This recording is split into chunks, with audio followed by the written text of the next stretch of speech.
A ver, ¿cómo es posible que una historia aguante 2000 años? Ojo, no vamos a meternos en un debate de fe, para nada. Lo que vamos a hacer es algo distinto. Vamos a diseccionar la anatomía de los milagros bíblicos, pero vistos como lo que son, ¿no? Como narrativas construidas de una forma magistral. Vamos a ver, pieza por pieza, cómo se levantan para comunicar una idea potentísima. Y esa es, en el fondo, la pregunta del millón. La cosa no es tanto si ocurrieron o no, ahí no vamos a entrar. La verdadera pregunta a la que nos interesa hoy es cómo se contaron estas historias para que llegaran a cambiar el mundo. Vamos a meternos de lleno en esa arquitectura narrativa, a ver qué encontramos. Vaña, pues vamos al lío. Lo primero que hay que entender, y esto es fundamental, es que estos relatos no nos presentan los milagros como si fueran trucos de magia, ¿sabes? No son un espectáculo, son señales. Y una señal es algo que apunta a otra cosa. En este caso, son actos con una intención clarísima, decirnos algo muy profundo sobre quién era Jesús. Y para que esto quede súper claro, vamos a analizar 3 de estas señales una por una. Y vamos a ver que no son casos aislados, que no es una anécdota aquí y otra allá. No, hay una escalada, una progresión de poder. Cada historia construye sobre la anterior para pintar un retrato muy, muy concreto. Vale, la primera parada nos lleva directos a alta mar. Pero ojo, esto no es solo una historia del tiempo, de una tormenta. Es mucho más. Es, por así decirlo, una auténtica declaración de intenciones. Un cara a cara con las fuerzas del caos. Es que para entender bien la historia hay que entender el sitio. El mar de Galilea, tiene una fama tremenda por sus tormentas. Son repentinas, súper violentas. Pasa que el aire frío baja de golpe de las colinas, choca con el calor del lago y ¡bum! En cuestión de minutos se lía una que no veas. O sea, el peligro que estaban viviendo era 100% real.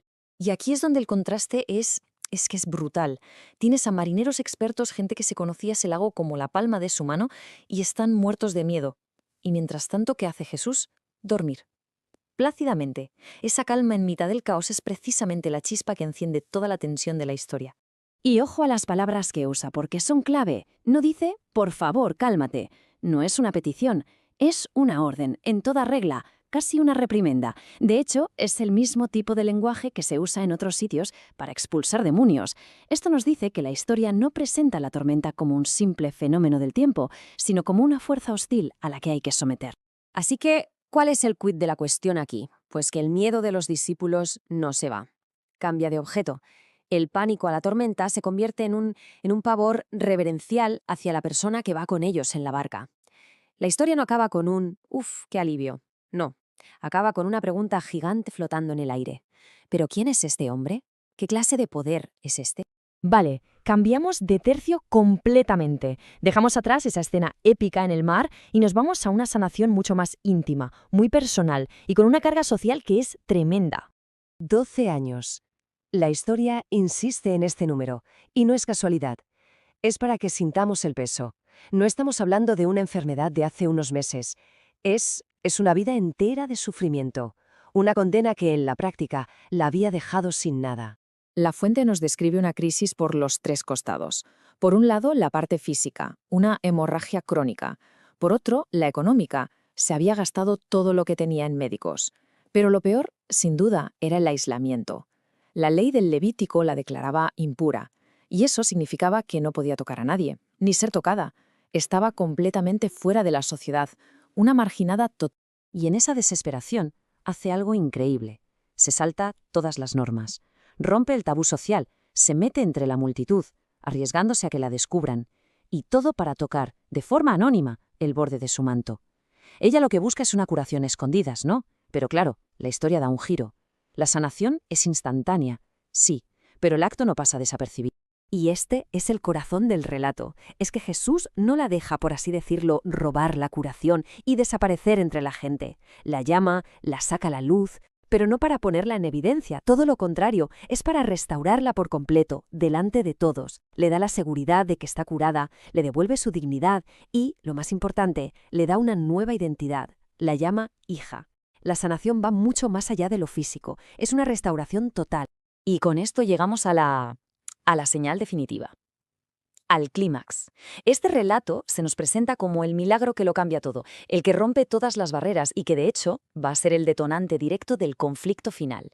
A ver, el timing aquí es absolutamente crucial. La historia subraya que Jesús espera 2 días a propósito. O sea, no es que llegue tarde sin querer, no. Llega al 4.º día. Y para la mentalidad de la época, esto lo era todo. Se creía que a los 3 días el alma ya se había ido del cuerpo de forma definitiva y empezaba la descomposición. Es decir, habían pasado el punto de no retorno. Exacto. Es que, al esperar ese tiempo, la historia se asegura de que no quede ni la más mínima duda. Esto no es un desmayo, no es una muerte aparente, nada de eso. El escenario está preparado para un enfrentamiento cara a cara con lo irreversible, con la muerte en su estado más final. Y justo ahí, en ese momento de desesperanza total, llega el giro de guión. La frase clave. No dice «yo puedo resucitar a la gente» o «yo traigo la resurrección». No. Dice «yo soy la resurrección y la vida». Es la afirmación más brutal, más directa y audaz de todas las que hemos visto. La orden que da es que es alucinante por lo simple y lo potente que es. Le habla directamente a un cuerpo que lleva 4 días muerto, como si estuviera vivo, como si pudiera oírle y obedecer. Es un acto de creación con la palabra, muy parecido a aquel «hágase la luz» del Génesis. Y hay un detalle final que es fascinante. Según la interpretación que se hace, Jesús hace lo que solo Dios puede hacer, devolver la vida. Pero luego se gira y le pide a la comunidad que participe. Les dice a ellos que le quiten las vendas, que lo dejen libre. Es como si el milagro divino necesitara de la acción humana para completarse. Un acto que empieza en lo divino y termina en lo comunitario. Bueno, entonces, si juntamos estas 3 piezas del puzzle, ¿qué tenemos? Pues está claro que no son 3 historias sueltas, 3 anécdotas. Como hemos ido viendo, juntas construyen un argumento narrativo muy potente, una escalada de poder con un objetivo muy, muy claro. Es un retrato pintado en 3 grandes pinceladas. Primero, autoridad sobre el caos de la naturaleza. Segundo, autoridad sobre el cuerpo humano roto y enfermo. Y el remate final, autoridad sobre la propia muerte, sobre lo que se supone que es irreversible. Si las miras así en conjunto, te das cuenta de que no son solo milagros. Son los capítulos de una declaración de intenciones increíblemente audaz. Y esto nos lleva de vuelta al principio. Si estas historias no son solo fuegos artificiales, si son señales construidas con esta precisión, la pregunta es inevitable. ¿A qué están apuntando? ¿Cuál es el destino final de esa señal? Más allá de si uno cree que pasaron o no, la propia arquitectura de los relatos nos obliga a plantearnos ¿qué mensaje puede ser tan grande, tan importante, como para necesitar una presentación así de poderosa? Y es justo en esa pregunta donde reside probablemente la fuerza que ha hecho que estas historias sigan vivas 2000 años después. Bienvenidos a The Debate. Hoy vamos a analizar un tema central de los evangelios, los relatos sobre los milagros de Jesús. La resurrección de Lázaro, la curación de un ciego de nacimiento, la alimentación de multitudes. Son historias que, van más allá del suceso extraordinario y que han generado siglos de reflexión. Sí, y esto nos sitúa ante la pregunta que va a guiar nuestra conversación de hoy. ¿Fueron estos milagros, ante todo, demostraciones literales y fácticas del poder de Jesús, diseñadas para probar su autoridad divina? ¿O deberíamos entenderlos principalmente como construcciones simbólicas, como parábolas en acción, cuyo fin es transmitir verdades teológicas sobre su identidad? Exacto. Mi postura es que la realidad histórica de estos milagros es el cimiento indispensable de su significado. Son actos de poder divino que ocurrieron de verdad. Y mi punto de vista, en cambio, es que el énfasis de los relatos no está tanto en el hecho en sí, sino en su profunda carga simbólica y teológica. Defenderé que los detalles fácticos están al servicio de una enseñanza mucho más compleja sobre quién es Jesús. De hecho, el evangelista Juan no los llama milagros, sino señales. Y creo que esa palabra es la clave para entenderlos correctamente. Pues empecemos por ahí entonces. Desde mi perspectiva, la clave para entender la fuerza de estos milagros reside precisamente en su literalidad. Los textos se esfuerzan en dar detalles muy concretos, casi periodísticos, para anclar los eventos en la realidad. Pensemos en Lázaro. No se dice simplemente que estaba muerto, se especifica que llevaba 4 días en la tumba. Esto es crucial. Para la mentalidad judía de la época se creía que el alma rondaba el cuerpo durante 3 días, pero al cuarto, con la descomposición ya evidente, toda esperanza se había perdido.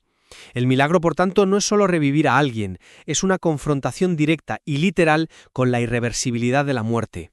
Lo mismo ocurre con el ciego de nacimiento. El texto insiste en que era ciego de nacimiento. Esto no es un detalle menor.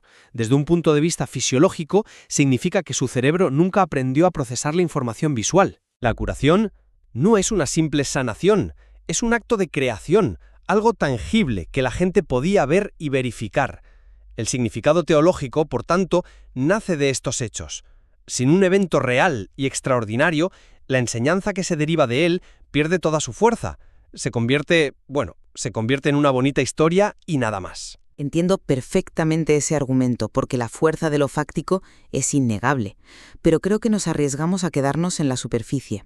Has mencionado la palabra señales que usa Juan, y para mí ahí está el quid de la cuestión. Una señal de tráfico no existe para que la admires por sí misma, ¿verdad?, sino para que te indique una dirección o un destino. Creo que los milagros funcionan igual en estos relatos.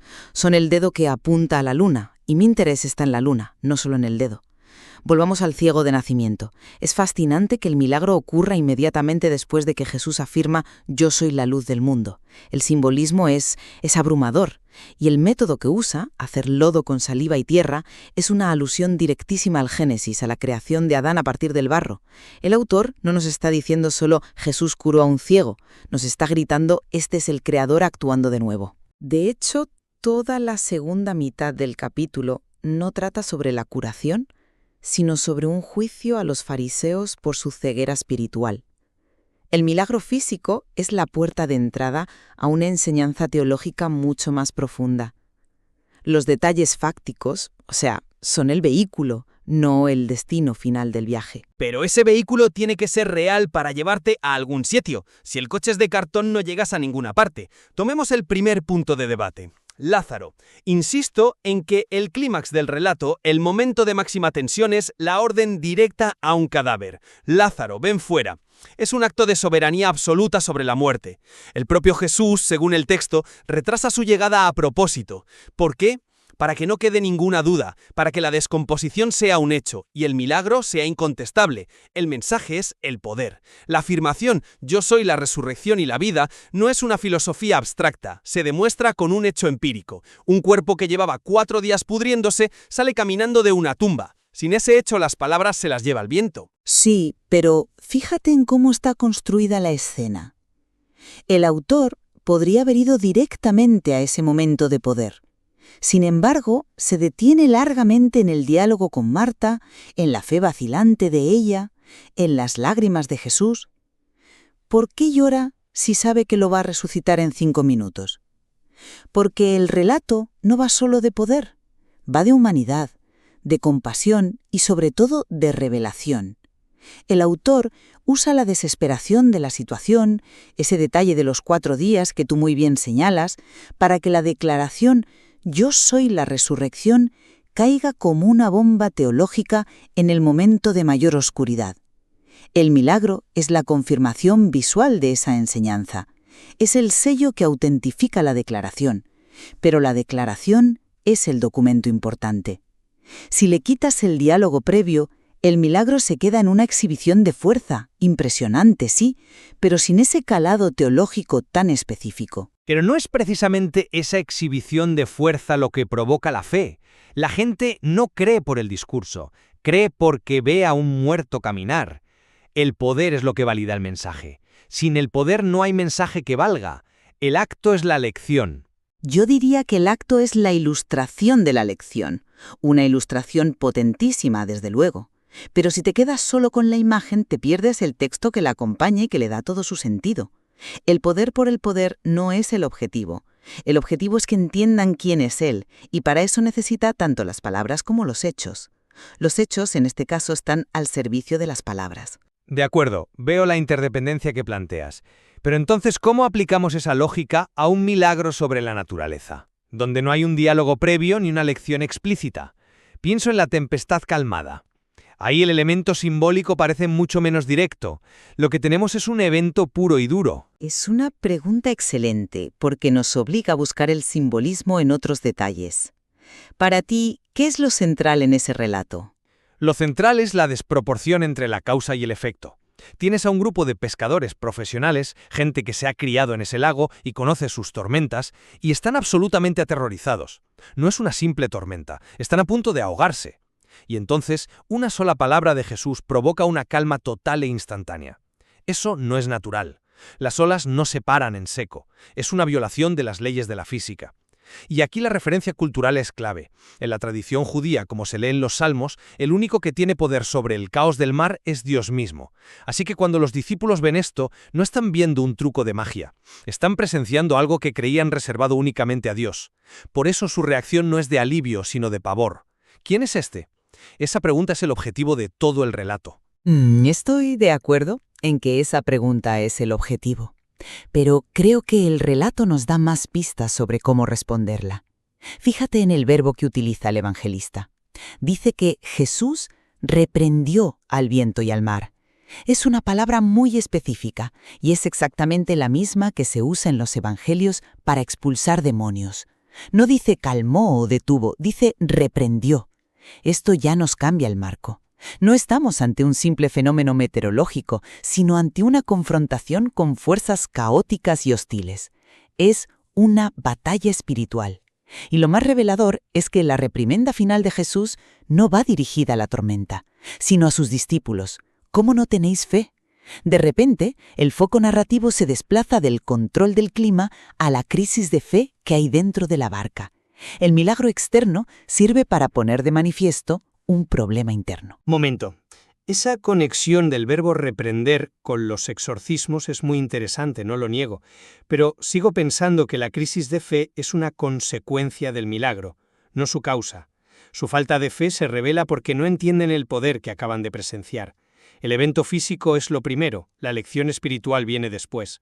Si el mar no se hubiera calmado de esa forma imposible, no habría ninguna lección sobre la fe, solo un grupo de pescadores ahogados. El poder sobre la creación tiene que ser real para que la pregunta sobre la fe tenga sentido. O quizá es al revés. Quizá el autor nos presenta la tormenta como una metáfora del caos y el miedo que gobiernan el mundo, y Jesús demuestra que su presencia y la fe en él son lo único que puede traer la verdadera calma. La lección no es «mirad cuánto poder tengo», sino «confiad en mí incluso cuando todo a vuestro alrededor parezca hundirse». El milagro es el escenario perfecto para esa enseñanza. Bueno, si hablamos de poder sobre el caos, quizá el ejemplo más extremo y complejo sea el del endemoniado gadareno. Ahí el caos no es externo, como en la tormenta, sino interno, en la mente de un hombre. Y la demostración de poder es, para mí, innegable y abrumadoramente literal. Adelante. La descripción es brutal. Un hombre que vive entre tumbas, desnudo, gritando, haciéndose daño con piedras. Nadie puede controlarlo, ni siquiera con cadenas. Y tras la intervención de Jesús, la escena es la contraria. Lo encuentran sentado, vestido y en su juicio cabal. La transformación es total y visible para todo el pueblo, pero por si quedara alguna duda de que algo real ha sucedido, el relato nos da una prueba externa. La destrucción de una piara de unos 2000 cerdos. Es una evidencia física y económica devastadora de que una fuerza muy real ha salido de ese hombre y ha ido a parar a otro sitio. No es una curación psicológica, es un exorcismo en toda regla, una demostración de poder absoluto sobre un mal que era tangible y violento. Es un relato potentísimo, sin duda, pero de nuevo, creo que si nos quedamos solo con el exorcismo, nos perdemos la mitad de la historia, que está contada a través de un simbolismo muy denso. Pensemos en el escenario, la región de Gerasa, territorio pagano, impuro para un judío. El hombre vive en los sepulcros, el reino de la muerte, y está desnudo, ha perdido toda su dignidad humana. Es la imagen perfecta de una humanidad alienada y deshumanizada. Hasta ahí de acuerdo. Es una descripción muy gráfica. Pero es que hay más. El nombre que da el espíritu es un detalle que no podemos pasar por alto. No dice «somos muchos», dice «me llamo Legión porque somos muchos». Para cualquiera que viviera en la Palestina del siglo I, Legión no era una palabra cualquiera. Era el sonido de la bota militar de Roma, la fuerza de ocupación. Era un término de poder, de opresión, de invasión extranjera. Así que la liberación de este hombre no es solo un exorcismo personal, es una declaración política y espiritual potentísima. Un poder superior al de Roma ha llegado para expulsar al ocupante y restaurar la tierra. Y entiendo la conexión, y es muy sugerente, pero para mí eso refuerza mi argumento. Toda esa gran metáfora política y espiritual sobre la derrota de la opresión solo funciona si el evento que la sustenta es real y de una magnitud correspondiente. La expulsión literal de una legión de demonios de un solo hombre es lo que da peso y credibilidad a la idea más grande de una invasión del reino de Dios en territorio enemigo. Sin el hecho concreto, el simbolismo se convierte en una simple alegoría, una construcción literaria sin poder transformador. Yo lo veo justo al revés. El autor construye la narrativa para que el simbolismo sea el mensaje principal. El hecho, sea cual sea su naturaleza histórica exacta, es el andamio sobre el que se construye una catedral teológica. Una vez que la catedral está construida, lo que admiramos es la arquitectura de significados, la vidriera que nos cuenta la historia de la salvación, no solo los ladrillos o el andamio que se usó para ponerlos. Y la prueba, para mí, es el final del relato. El hombre, una vez liberado, se convierte en el primer misionero en esa tierra de paganos. El propósito narrativo es claro. No se trata solo de la curación de un individuo, sino de una declaración sobre la expansión del reino de Dios a todas las naciones. Estos textos nace de la experiencia de presenciar actos de poder innegables y extraordinarios. Un hombre vuelve de la tumba, unos ojos que nunca han visto ven, una tormenta cesa en seco. La literalidad no es un obstáculo para el significado, es su condición de posibilidad. Sin el cómo ocurrió, el qué significa se queda sin anclaje en el mundo real. Y yo, para resumir mi visión, diría que el propósito último de estas narrativas no es simplemente asombrar al lector con demostraciones de poder, sino instruirlo. Funcionan como parábolas visuales, compuestas con una precisión de orfebre para revelar distintas facetas de la identidad de Jesús. Él es la luz del mundo, la resurrección y la vida, el que trae el verdadero orden al caos. Creo que si nos obsesionamos con la pregunta de ¿cómo pudo pasar esto?, corremos el riesgo de ignorar la pregunta que el texto realmente quiere que nos hagamos. ¿Qué nos dice esto sobre quién es Él y qué ha venido a hacer? Era claro que, aunque partimos del mismo material, el énfasis en un aspecto u otro nos lleva a conclusiones muy diferentes. La tensión entre ver estos relatos como una crónica de hechos literales o como una construcción teológica simbólica es evidente. No tienen por qué ser lecturas excluyentes, pero, priorizar una sobre la otra cambia por completo la comprensión de los pasajes. Totalmente de acuerdo. Y quizás es precisamente esa tensión entre el hecho y su significado, entre el poder que se demuestra y la verdad que se revela, lo que hace que estas historias sigan siendo tan magnéticas y sigan generando un análisis tan profundo después de 2000 años. Nos obliga a seguir profundizando en el material y a no conformarnos con una única capa de lectura.